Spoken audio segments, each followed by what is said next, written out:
welcome to this COVID journal, which I've already started up 2 minutes ahead of time. So we will start with, let's say, the formal part of this program in a minute or 3 or 4 or 5 or so. And meanwhile, I'll just have a bit of a chat with Matt about his business, about my business, about what we see, what we experience. And feel free by all means to jump in and chat along. We want this to be a meeting that is helping each other forward. And usually that happens more when you share and when you interact. So Matt, how many of these calls do you have? Because we saw each other last week already, and you're quite speaking quite frequently online, isn't it? Well, we probably once to twice a week trying to have discussions in these sort of environments. I probably would have 2 to 3 a day in various ways with clients in different countries. So this is a common, but this discussion like this in these formats once or twice a week. It's always good to, and because I learn as well. I hear from other speakers, and the interactivity is what I like. Yeah, exactly. That's what I like as well. Yeah. So what I just asked to you, but now there are actually more people in the chat, is how's your business doing? I could imagine, for example, for DBAV from my side, I see that we have a lot of members mainly that are interested in our entry paperwork service, where we help them with their papers. But we see that and it might have to do with a different level of advancedness. But we see that, for example, investors or new companies are holding up, are let's say, pulling the brake and waiting for better times to arrive. What's your observation?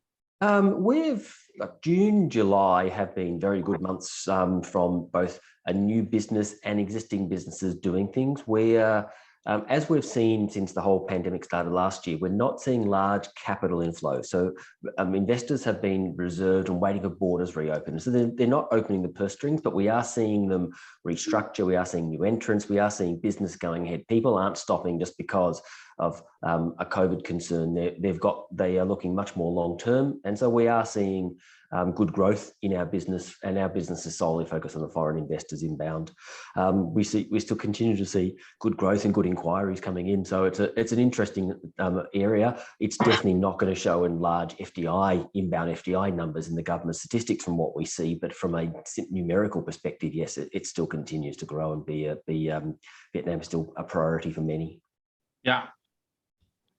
Okay, well, good to hear that you're indeed still thriving and getting along. Can I get a sort of a temperature check of your customers in manufacturing? Are they desperate? Are they still? Can they still manage? What's the emotion like? For clients, friends, associates, it's a complete mixed bag. So you've got those who have shut, those who are open but have had COVID cases, and the authorities are trying to work out what to do, and they don't, because they're a closed shop, which people residing in there with isolated areas, the authorities are less likely, don't want to close them because they don't want to have to put all these people into a different quarantine area. We've got those which are proceeding ahead, those who have had lockdowns and have come back out, and those who are now being forced to come up with alternative arrangements. It's a mixed bag. There's no consistency, and it's a bit of a difficult situation. So manufacturing is very difficult. It's the services sector which is holding things up, and people working from home is working. Again, retail and F&B and customer focused are, obviously it's effectively stopped, but manufacturing is a mess across the board. There's no consistency. It is, and we will discuss that further in this webinar. To the people that have just joined, welcome. We've actually not yet started, let's say, with the formal bit of the program. We're just having a bit of a chat and waiting for everyone to come on in. Feel free to interact and engage with, for example, Matt's or Herman's findings. Moving over to you, Herman, up in Haiphong. What's I see you're in the office. You're on mute at the moment. Yeah. Correct. I'm indeed in the office. So in the north, luckily, and especially talking about Haiphong, we are still there are not many COVID cases, only 2 or 3 last weekend, but luckily there were already quarantined. So up north, I know Hanoi is getting a little bit more strict, but here in Haiphong we are lucky. But I expect that it's only a matter of time that we will be having stricter measures as well. Yeah. Okay, thanks, Herman. And let's jump right in. I think the structure of the webinar should be as such that we start with me. I will just hold a bit of a presentation on what DBAV EuroCham are doing during this pandemic, a little bit on the developments. I've also sent out a newsletter as usual this morning where you can catch up. I'll keep it rather short as to give my guests as much time as possible. Starting out, hopefully, if that's all right with Matthew, who can speak about the government relief package. There are a few things that businesses can actually tap into. So what are those? And a few comments on those on that relief package. Then lastly, Herman, who has developed a travel app for employees of Damen Songkam, a large shipyard up in Haiphong. And he will explain more about that. And it is one of the ways of sort of being pragmatic and acting in a dynamic manner towards the rules of the government that are often, let's say, up for negotiations. So thanks for being here, guys. Herman and Matt, I spoke to you earlier today. Really my pleasure to have you. Just let me just stop my share here because well, what I would like, if possible, we are with about 20 people at the moment. And if you have questions, just feel free to raise your hand or even interrupt the speakers. It is important that we just have an interaction. So type your questions or ask your questions. Do that, please. Okay. So without further ado, we'll just do that. So about the last week, it's been hectic. I do recall myself having written a newsletter where I said, okay, Directive 16 is implemented and the impact for businesses in Ho Chi Minh is not very high. And then there were a few addendums to that, and I was kicking myself because I had just sent that out. And a few days later, some of my members were camping on site. So that has been actually what has been happening. Let's see, all that DBAV and EuroCham does is, since the pandemic broke out, is that we try and advocate European business interests in conjunction with other chambers, specifically together with EuroCham. We also have a weekly newsletter that most of you already receive, where we give you some options in terms of traveling, and so you can make your business decisions. We try and summarize specifically towards Dutch travelers, but even if you're from Europe, it can come in very handy. And lastly, what we do is we provide this weekly briefing, and we have an entry permit service. On that entry permit service, I think we have all seen sort of an exodus of foreigners, specifically out of Ho Chi Minh. Actually, me and my spouse were also planning on moving out. Matthew, how are you on that? Are you personally still staying in Vietnam? I'll be here. I've been here for a long time, and I've gone through SARS, bird flu, swine flu.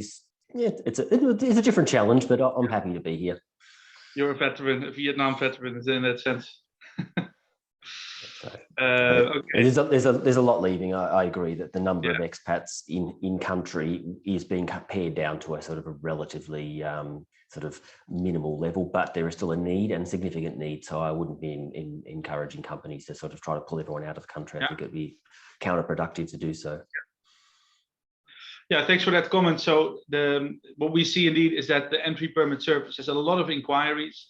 A lot of people are inquiring, how long does it take? What will it cost? What do you need in terms of information and paperwork from me? So please do send us an email if you are planning on doing that. You don't necessarily have to become a customer, but especially specifically with our members, we're very happy to help with free advice. And if you want us to really help you with all the paperwork, then we're happy to do that as well. Okay. So on EuroCham's vaccination campaign, a summary of what we have advocated for. I think it's important that we all know that. So we have connected Vietnam's ambassadors in the EU member states with potential vaccine suppliers where we could. That is something that EuroCham has done.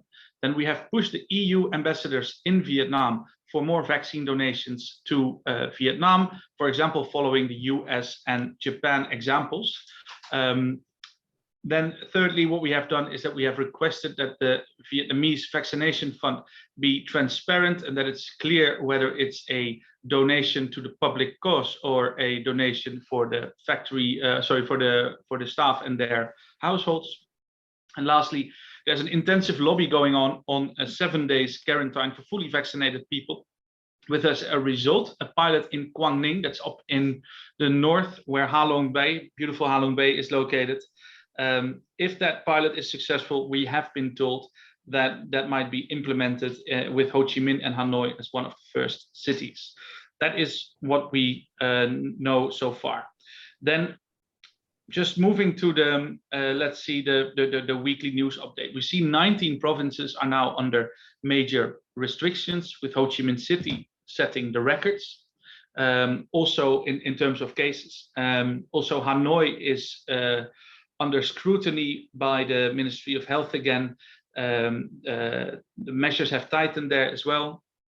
Food stocks do remain a problem, mostly at supermarkets in Ho Chi Minh City, but also in Hanoi, and then specifically the districts where not too many expats live. My personal observation in Tao Dien, for example, has been that that the supermarkets are quick and fine in stocking up. So that's that. In terms of institutional information, unfortunately, the new report from WHO was not yet here. Usually I summarize a bit there. And also we have not received any new formal communications from our embassy and consulate general, so I'll keep that short. And yeah, for the rest, I will just, there was one change in flights that I would like to highlight. And the change in flights has been that in Air France, the flight of Sunday, 8th August, incoming between Charles de Gaulle and Saigon, that was a flight of Saturday, 7 August. That's the one that's cancelled.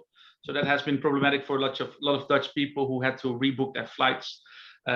Do let us know, or do let KLM know, or Air France for that matter, if you are on one of those flights, because you will need to rebook and reschedule your flying plans. That's that. What I see, just entry permit service, and then I'm coming over to Matthew. What we are seeing is that with the restrictions, the people committees are also under restrictions. That means that most of the people committees are closed. Some of them are open, but be it under restrictions, and they're far less productive than usual because of the manning of those offices is just lower. And that means that basically everything that you need or want from the people committees takes more time. And that is something that we try and manage those expectations with our customers as well. Specifically in Ho Chi Minh City, it's going okay still. We have still our pending, we have still got our pending entry permits, and there is movement there. But also in Binh Dung and Dong Nai, where we try and serve a few of our customers, it's very, very slow, and there's hardly any movement. Not in the last place, to my own personal frustration, because you want to help out. And if you have given a timeline of, for example, 5 or 6 weeks, and then it turns out to be, for example, 8 or 9 weeks, then that's disappointing for everyone. Okay, so know that if you want to figure out your paperwork, just start doing it now, because if you don't do it on time, then you might not be able to come back to Vietnam on time. That's my part. Matthew, do you guys with ACCLIME also offer an entry papers service? We do. We don't do it just as a standalone exercise. For most, we do it as for our clients and as part of other services, but we do that. And you're right, it is very much fragmented at the moment and delayed. It's possible, but we're just alerting everyone when we're doing it that just plan for the worst and the delays. And if we can get it through in a better timeline, we will, but there's no guarantees. Like you say, it's a bit all over the place. Yeah. Okay, thanks for that comment. So what we have is, what we together discussed is the relief package from the Vietnamese government. Well, I did not suspect it was anything much, but I would like to give the stage to you and tell us a bit of a high-level overview. What can we expect? So, and before we get into that, I'm just curiously about the food. You mentioned that the food supplies, and so as of yesterday, today, it appears that the queues and the food is sort of stabilized everywhere. But the joke in Vietnam a few days ago was that the most important currency was eggs. So there was the toilet roll paper last year with a lot of Western countries. Then Vietnam, now it's been eggs, and Ho Chi Minh City particularly eggs. So that's been the currency to there. So everyone's been hoarding eggs and trading in eggs. So it's a Vietnam approach to problems that exist that we didn't know we had. Right.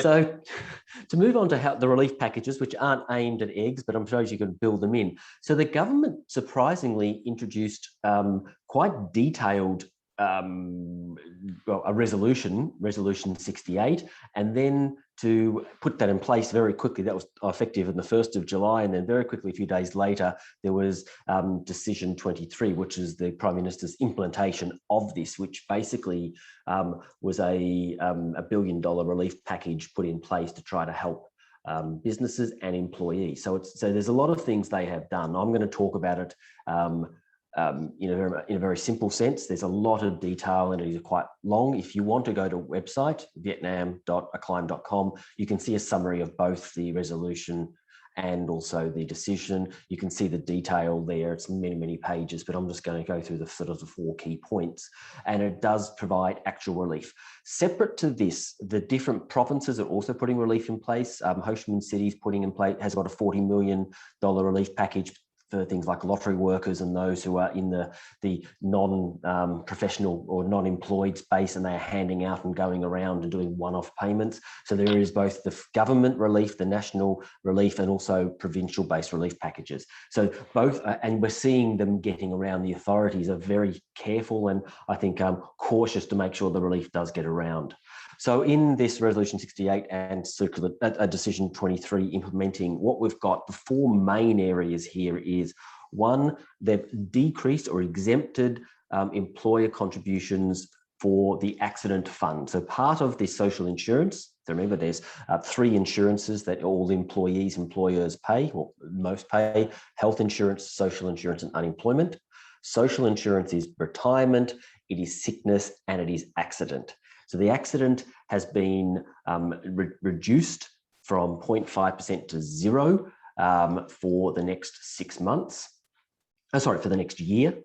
Employers are to use that to benefit and support COVID and support employees. They have not given direction of whether that has to be given to employees or proven in any way. And none of the releases actually given more guidance other than the employers are not to remit that to the authorities. And that's really important for the pay runs, for anyone processing salaries in July, to decrease in your formulas, in your spreadsheets, in your software packages, to make sure that social insurance is decreased by 0.5%, which is the removal of the accident insurance in those. And that's important because you don't want to be paying something you don't need to pay. Just on that. That for every business, is that a blanket every decision? Business, it's a blanket decision across the country. So a 0.5% decrease on the social insurances, is that right?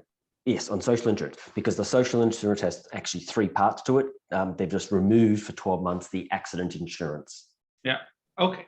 Thanks. So companies do not need to request, not need to do anything. It's an automatic, and the Ho Chi Minh City Social Insurance Agency actually released a letter to confirm that. There were some questions about what do we do. We do not have guidance about whether the employers must use that for something else, even though that's the intention. All we know is you do not need to pay it and to adjust your salary calculations accordingly. There's deferrals which is a bigger one, of social insurance contributions. So any companies that workforce downsizes by 15% or more, and this is using an April 2021 benchmark, they're entitled to defer the social insurance, the contribution into social insurance for retirement allowances for 6 months.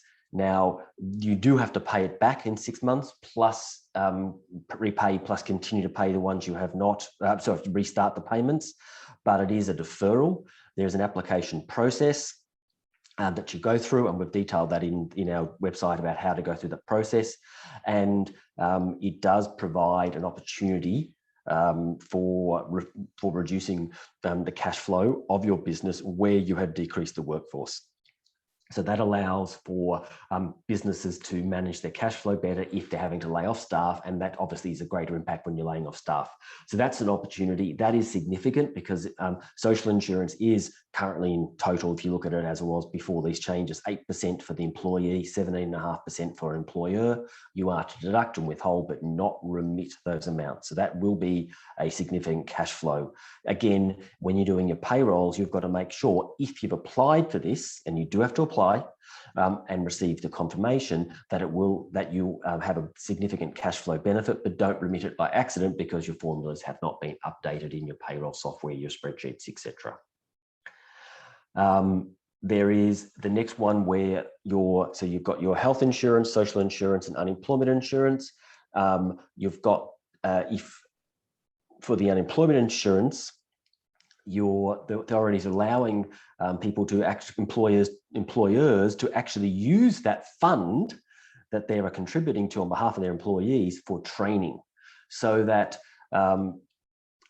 you can actually make a training claim against that, and that you can get a contribution support of $1.5 million per employee paid to employers for up to 6 months for retraining. Now, there's quite a few conditions on that, but those employees who were contributed for 12 months prior to this period in unemployment insurance, or employees for other than foreign employees who don't pay unemployment insurance, that means the vast majority of employees have been there more than 12 months. You can then make a claim for them for retraining, but you must have the revenue in the preceding quarter must have decreased by 10% or more compared to the same period in 2019 or 2020. So there's two different benchmarks there. Just to summarize on that, you're speaking about an unemployment insurance that employers pay for their employees? Yeah, sorry, yes. So it's using the fund, it's a claim against the unemployment fund. Normally the employees make a claim, but they're allowing employers to claim against the fund to receive $1.5 million per employee per month for training for up to 6 months for retraining. And that's retraining, reschooling in the sense of learning another task, for example. Correct. So you must. What you do is you submit a plan for training, retraining, or enhancing vocational skills qualifications to maintain jobs for their employees. The requirement to be able to apply for that is that your revenue in the preceding quarter must have decreased by 10% or more compared to the same period in 2019 or 2020. Okay. Christian in the chat asks you another question. He says, these insurance cuts, are they meant for everyone, including rep offices, or are they just for commercial? No, they're all employers. They're dedicated as employers, regardless what your structure is, they're entitled. And this is where I'll go to some incentives now that are only for companies, but those ones involving insurances are all employer-based, not about what your enterprise structure is. Okay, yeah, clear. So, you then got a bunch of loans that exist. So there's actually 5 things, sorry. So number 4, so I'll go back just quickly in summary. 1, you've got social insurance contributions decreased by 0.5%. You're no longer paying for 12 months the accident insurance. So there's an immediate reduction, nothing needs to be done. You've got deferral for up to 6 months of social insurance retirement payments. You need to apply for that. You can defer for up to 6 months. And you need to have a reduction of 15% employees. You can apply for up to 6 months worth of training payments for employees if your revenue is decreased by 10% versus a quarter compared to a year or 2 years ago, and that 1.5 million per employee per month if you're being approved. The 4th one is loans. You can get loans to pay for employee salaries and to enable you to recover the business. There are loans, and the government has actually put out some announcements today that you can apply as of now, and it takes 10 days for the application to be processed. These are interest-free loans for a maximum of 12 months. You will have to repay it. There is a range of conditions on there, and I'm not sure about foreign enterprises, the reality of getting these, but the government at various levels are pushing this as a requirement, and it's the Bank of Social Policy, so a specific Vietnamese government bank. It's not a commercial bank that you're dealing with. So we're seeing a lot of push. I'm not seeing how that works yet. There are regulations. So that's something that is theoretically possible. Those loans are the loans are to pay the minimum wages basically of your staff. So that's the criteria. It's to be able to fund those loans. It's a 12-month facility. It's effectively a deferral in some ways of payments in some ways. So that is available. There are some more details on the website, but that is something I suspect is going to be more applicable to Vietnamese. There's no security, but to Vietnamese-owned enterprises. And I'll be interested to hear now that as of today, they've opened applications. I'll be interested to hear of how that works in practice. Yeah. And then you've got a range of support. And this is about 6 different categories from memory of support about employees where the government will support employees who have lost their jobs or lost hours or underemployed. And there's a range of these different things if you go through. It ranges from $1 million per person for children and support for those who are in quarantine. You've got $3.7 million a person for those who are terminated but can't get unemployment insurance. There's $1 million for those who have stopped work in isolation. There's $3.7 million for those who have a contract suspended for more than 30 days and therefore lose income. And there's a reduced amount for those who have a 15 days or less than 30 days suspension. The individual needs to claim them and they're one-off payments. So there's quite a lot of these, but these are one-off. So for any of the staff who have lost hours or lost jobs, and back to your earlier question, Guido, about those factories, how are they going, is a lot of them have moved into an in-based, so a living in quarters, but not all staff can do that. Staff have families, staff have connections. So those staff who have not been able to do that and have reduced salaries or hours or additional costs, they have the ability to make application to receive these one-off grants and these one-off payments. And on different to what I mentioned before, where the provincial authorities are doing one-off payments as well, there may be a chance to actually give double payments. We'll see in due course, because these ones are mandated in Resolution 68 and Decision 23. So they're available, and the periods for these are from where you're affected between May and December. So those who are not yet affected that may be affected in coming months can apply. It's not like it's a time limit is the end of December. So these are quite long period. And even in December, if you're affected, you've got till January next year to apply. So the authorities have put out $1 billion in their budget to say this will take a long time. And there's quite a lot that will work through. Back for employers, the takeaway here is adjust your pay calculations, accept there are deferrals for certain payments, make sure your employees are aware of any opportunities if you've had to lay off or reduce work for employees to make some claims themselves. See if you can access the training payments that exist, and the loans, we'll see how the loans work in due course. Yeah. So there's my quick summary. It's there's a lot of information packed in, there's a lot of detail, but that's just a very brief overview of what the government have released and is actively working on, which is, given that it's only been a couple of days since announcement in Vietnamese time, this is very fast for them to work on. They understand the seriousness of the situation. Yeah. So thanks for that. And what I get back from is there's a series of measurements of a relief package for employers, and then there's some relief for employees. What I'm getting back listening to the amounts and listening to when it's applicable is that it's not very oops, you are already screen sharing, Herman. So we'll get to your presentation in a second, Herman, but maybe can you stop sharing right now for now?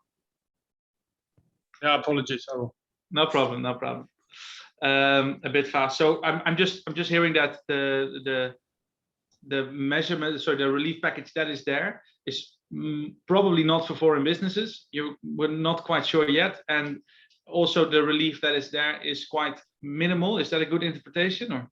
I think the loans is the unknown whether foreign businesses are realistically going to get access to. In theory, yes, but we've seen in the past where these loans are very hard for foreign businesses to get to. The other packages are available. They're not gigantic amounts, but they are, if you add them together, the reducing your salary costs, deferring costs, getting a training allowance per employee. If you're running a factory and you're getting a 1.5 million training allowance versus your average salary of say 6 million in the factory, this is a significant amount of money that you could be available if your package if your training plan meets the criteria.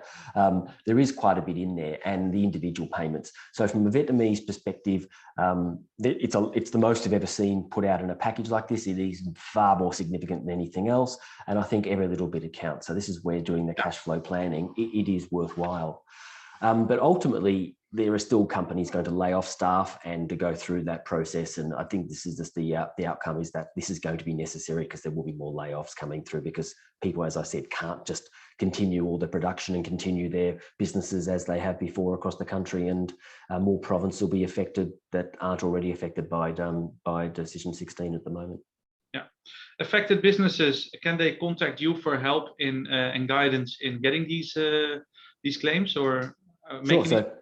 So for those ones that require an application, so the first one mentioned doesn't, others require applications, we can certainly help and advise, or at least give some guidance of what you can be doing and what's worthwhile. So that we can do that. So, and just as background, we've got around 130 staff in Vietnam, and all our clients are inbound foreign invested clients. That's what we look after. Yeah. Okay. Thank you very much for your comments, and please stay on board, stay with us, because in a minute we will start with Herman. First, before we go to Herman, I have to ask, is there anyone in this call that has this internal quarantine, that has this on-site quarantine going with employees sleeping in tents, for example, and can you share about that experience? Is there perhaps anyone that is willing to share more about? Hey, Guido, dit is Frank. Hey, Frank. Wij kamperen hier gezellig met z'n allen on-site. Dat wil zeggen, ongeveer een derde van mijn workforce die was bereid om hier te blijven. We hebben dat vorige week.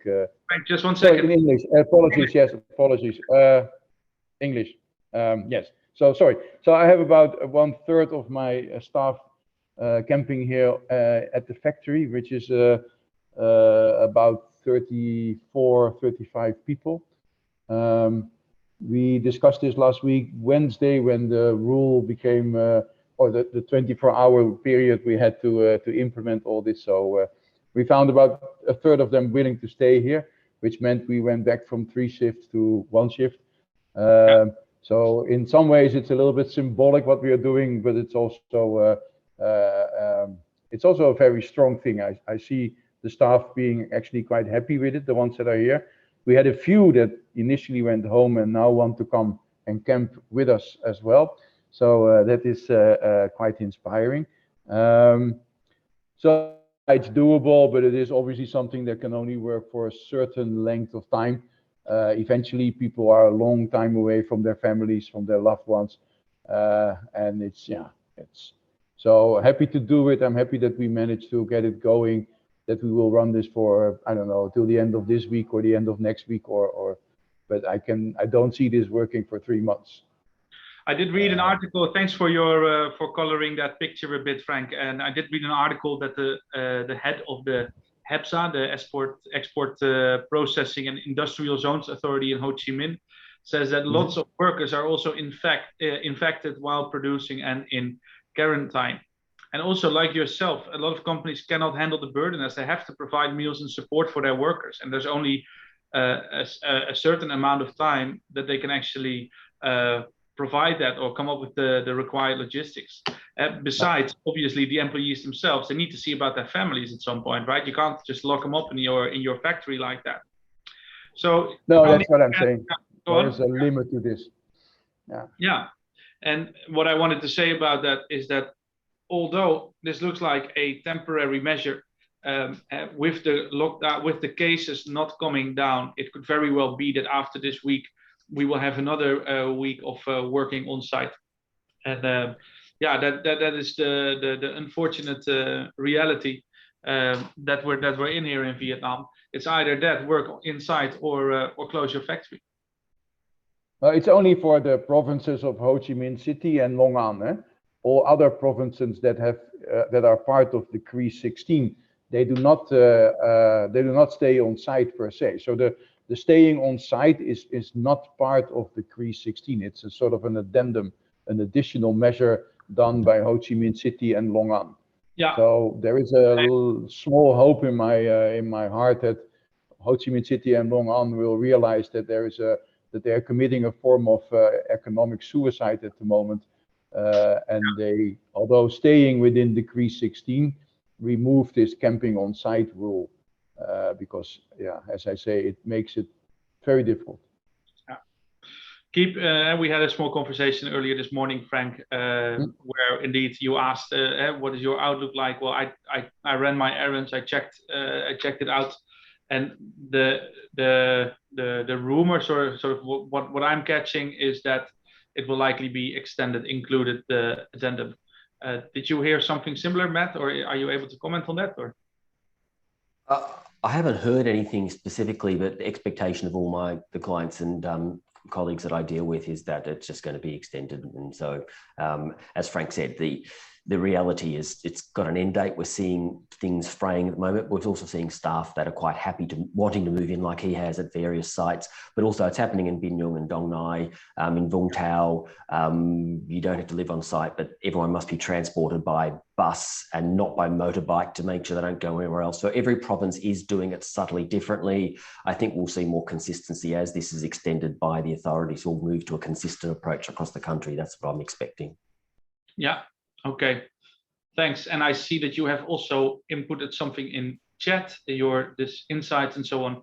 You had a beautiful social media post that we reshared and that I will share with all the participants right after this. And that links to what I was talking about. That's the detail there. So someone was asking. So hopefully that answers some questions. Thanks so much.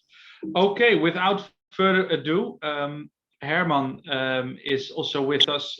His company Damen Songkam, where he works, has developed a dedicated maybe not so much, but just a travel app that allows Damen to put under scrutiny the travel movements of their employees. And Herman, are you are ready to hold a presentation, or how did you want to approach this? Yeah, correct. So thank you, Matthew, for the insight. I prepared some slides. I will keep it short, but I think it's easier if people can see and read with me. So I shared my screen. I hope you can see it now. Yeah. So what did we do? A couple of weeks ago, the government here in Haiphong, they said that it's mandatory for the responsibility of the employer to track and trace the movements and the plans of the employees traveling. So that is quite a liability for a company. So we said, okay, how can we do it? So we eventually, first of all, we wanted to do it with paperwork, but I think that's with 600 people here on site, that's quite a big task. And it was mainly for us tracking people moving outside of Haiphong and coming back. So what did we do? We with our in-house ICT team, we built our travel tracking app. So we'll discuss just a very short introduction about Damen. What are we doing here? We have a small slide about privacy. Then what does the application actually do? And some specifications, the technical specifications, because I think it's good to mention, we are more than happy to share our app and our knowledge with your company. And you can see in the technical specifications, if you're running on the same Microsoft platform, you can easily adapt it in your company. So it is free of cost. So we are more than happy to assist you. Thanks, Emma. So indeed, Damen Songkam, Damen Shipyards Group is a family-owned company. We have a joint venture here with Songkam, another shipbuilding shipyard here in Haiphong, and then we started this facility in 2014. This week we're going to launch the first electric tug vessel of the world, so that will be quite impressive. So it's indeed. It's one of our bigger shipyards of the group. So about privacy, I think everybody who is working in Vietnam that there are different rules and regulations on privacy here in Vietnam if you compare it to the Netherlands. This application, I don't think it could work in the Netherlands. Herman, sorry to interrupt. We're still looking at slide number 1. I'm not sure if that is the. Can you see it? I'm seeing the blue screen, Damen, Oceans of Possibilities. That's what I'm seeing.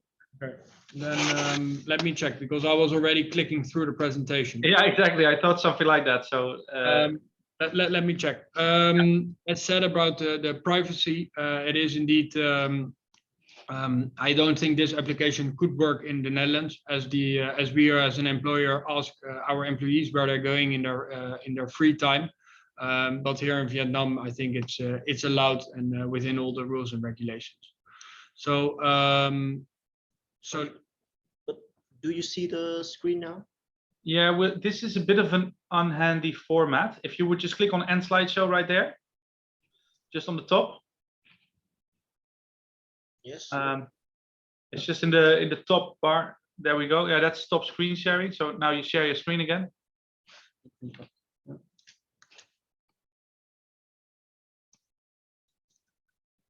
Now you see the screen with the picture of. Yes, this is perfect. Now I see future of shipbuilding. Yes. Okay, correct. So that's Nope. indeed our facility. Yeah. Carry on. As said about the privacy. How can I go to the next one? As said, the privacy. I don't think it's allowed in the Netherlands, but I think here in Vietnam it is usable. So how does the application work? Don't get me wrong, it's not a very sophisticated app. In principle, what we do, you have two different types. So you have the plan of the employees, which they need to fill in the beginning of the week, and then the week after they need to fill in their history. So their travel plan is they submit their travel plan, and we have a drop down of all the locations in Vietnam with a district, a city district, and a commune. So it's an automatic drop down. So then we can see where they're planning to go. Then Haiphong is publishing every day a list of regions with different colors. So that meaning if you travel to a red color, then you need to go on quarantine on the way back, and or you need to do health declaration. So HR is then it's automatically generated this that the application will give a pop-up what color and we base it on numbers number the region is. HR is verifying that, but in principle they are only they shouldn't. In principle they don't need to do that because it's the application doing that for them, and they approve. And then the management team, that's how we set it up. One of our management team members, they need to then approve or not approve. So what we decided within Damen Songkham, if it's a colored area, then we will not approve the employee going. And that is mainly about a liability point of view. If they decide they go, they mention it to us, and then they are allowed back in the office or they're not allowed. But in principle, then it's not a liability of the company. And then after I approved as a management team member, there will be a notification going back to HR and also to the user. And that is indeed for making the plan. So how does the interface look like? As you can see on the left, that is indeed the colors, and that is published by Haiphong People's Committee. So I don't know if you have the same in Ho Chi Minh, but I understood that traveling between districts in Ho Chi Minh is currently also prohibited, or it should be limited. So you can make your own choice on what kind of colors or numbers you will give to certain areas if it's not published by the government. On the right hand side, you can indeed see the drop down. So where is the departure from, where are you going, and then the reason. So for example, if we have a driver for the office who we send to Hanoi and back, then he is allowed to go. But if I, for example, join him or one of the members or going for personal reason, then we decided as a rule that we will not approve for this. And then we have this Power BI dashboard. which is then automatically generated, and that is for the management team. We have a COVID crisis team here in our company to review and to check and verify if the plan matches to the actual, so to the history. So it could be that somebody planning to go but eventually did not go. So that's what we can measure here and what you can see as a result of this application. So some technical requirements I also discussed with our application team. So these are the basic principles. But if somebody has interest to install this, we are more than happy to support. And then I think I suggest that with our application team in contact with your ICT department, and then they can have a short discussion about the more detailed technical specification. But in principle, if other companies are using this Microsoft platform, so the Power Apps, SharePoint, Power BI, Microsoft Flow, based on the Office, Microsoft Office 365 E3, the Power BI Pro license, and the Power Apps Plan 2, then we expect that within 2 or 3 days, this application could be live in your company. So to conclude, we are more than happy to share this knowledge and this application, what we built with other BDAV members. And as said, it is for free. And please let us know if there's any questions about the technicals items. Please feel free to contact me, and then I will get you in touch with our team as well. Yeah. Well, many thanks, Herman, for this insightful presentation. And I do have a question on it. Could you just go back to the, let's say, the registration form, please? Yeah. Yeah, that's the one. That's the one. This one. Yeah. So let's say I'm a Damen employee, right? So I put my employee name, then I put my organization. So for example, I'm with the shipbuilding department, and I write down that I want to go, for example, on Monday. I want to see my grandmother, right? Because that could be one of the inputs, right? Correct. Yes. So I would then say, okay, I live in Haiphong. My grandma lives in Hanoi. So I would do departure city Haiphong, departures district would be Hai Batung, or what's the and a commune address. And if I would be in, let's say, a 3 or 4 one, then that would be automatically recognized by your tool, if I'm correct, right? Yeah, so correct. So if I fill in destination of city, that I fill in a commune where my grandmother is living, it's a blue or a red area, then this will pop up, and then that will be notified to HR. And then HR will can send a small note to me as a management team member, and advising me to not agree on this or maybe another reason. So indeed, correct. So that is automatically there is a pop-up. And there is a person inside Damen who is responsible for marking the districts and communes accordingly. Correct. So we have this list is published by the Haiphong People's Committee daily, and we have somebody in HR updating that list in the system, and that is indeed a manual job. Okay. And what exactly do you, let's say, can you clarify what do you prevent from happening here, and how should this is all about influencing, obviously, the Haiphong People Committee, and also pushing away the burden of responsibility the moment that, for example, one of your employees does test positive for COVID and has not filled out the tracking app, right? I don't think that's the main purpose for us. So I think the main purpose is that, for example, if there has been a case in Hanoi in a certain district, that we can easily see within a couple of minutes, have one of our employees travel to that commune on that day.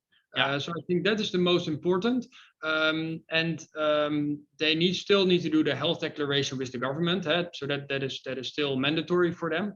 But I think it's for us to track down and to also to be convinced of our own information supply, that we are indeed complying with the rules and regulations, but also that we know where our employees have been. So that's, I think, the most important one. Okay, yeah, I get it. And how did, for example, the industrial zone or the people responsible at the People Committee or at the Vietnamese Haiphong authorities respond to this app? Have you already sort of reported externally with this?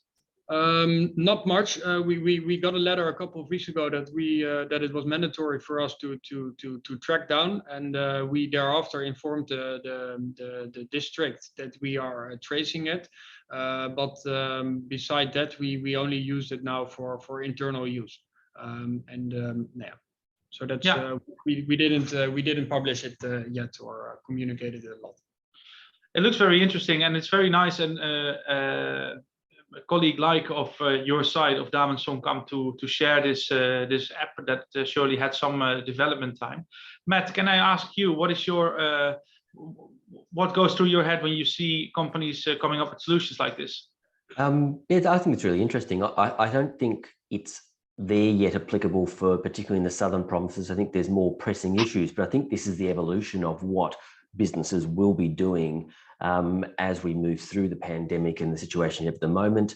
We've got situations like in Vung Tau where they've banned, in the province, they've banned the use of personal motorbikes and motorbikes to attend work. Employers must provide other transportation because they can't track or trust where people are going. It's this sort of app and implementation of this sort of process that should give the authorities confidence that they know where people are going and that they have a strategy to deal with it and to make sure that people are looking after. So I think this is an evolutionary. I'm interested to see where it goes. And I think this, once things settle down somewhat in the south, it's this sort of technology that will provide a solution. And in the north, where the cases are relatively less and more under control, it does give a tool for businesses there to use. So I see that as a promising process. Yeah. And I like the fact it's built on common platform and doesn't require a range of, for most of the larger businesses, something they're already using and not a range of new subscriptions.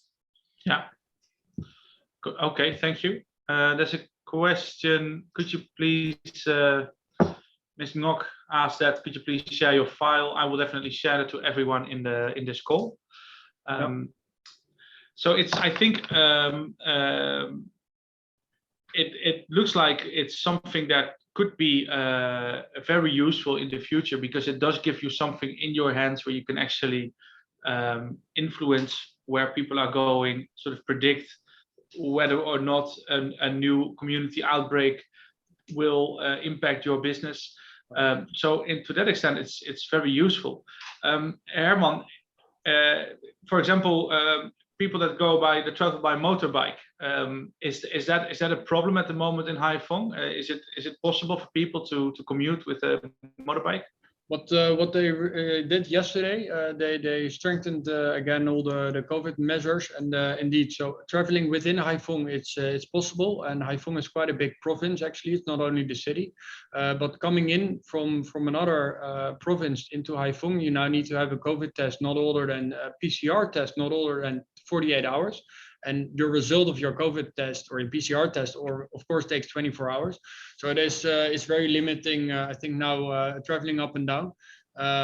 Indeed, this application, it is also for our employees. I mean, they know that one of the top managers is going to look into their plan. So that's also quite a big hurdle, and that's also, I think, what helps.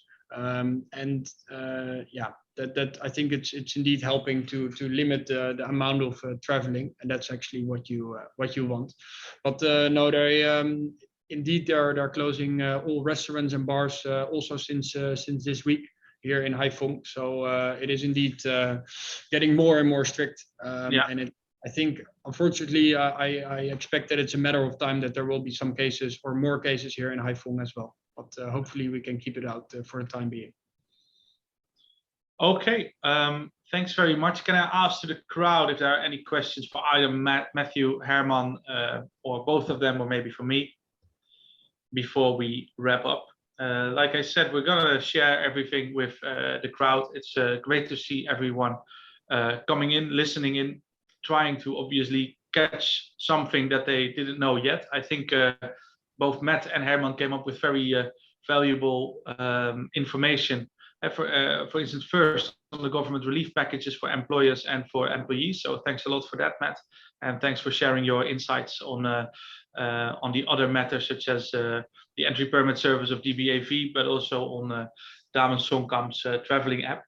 And Herman, for you the same. I really appreciate that you guys put so much time in developing this app and then giving that away for free to the community. Together with you, we are going to explore if it's possible for the DBAV to set up some sort of a white label type of application. With that application, it should be possible for DBAV members to easily log in and start using such an app. And if there are people in the call that are using the tools that Damen Songkamp is using from Power BI and Microsoft, then it can be very useful to just step directly in touch with Herman. I'm noticing no further questions, so we actually took an hour. Usually we take a half an hour, so it was a very long session, but all the more interesting this week. Thanks again, gentlemen, and everyone in the audience. Thank you for joining. Thank you, Guido. Thank you, everyone. Okay, bye-bye. Bye.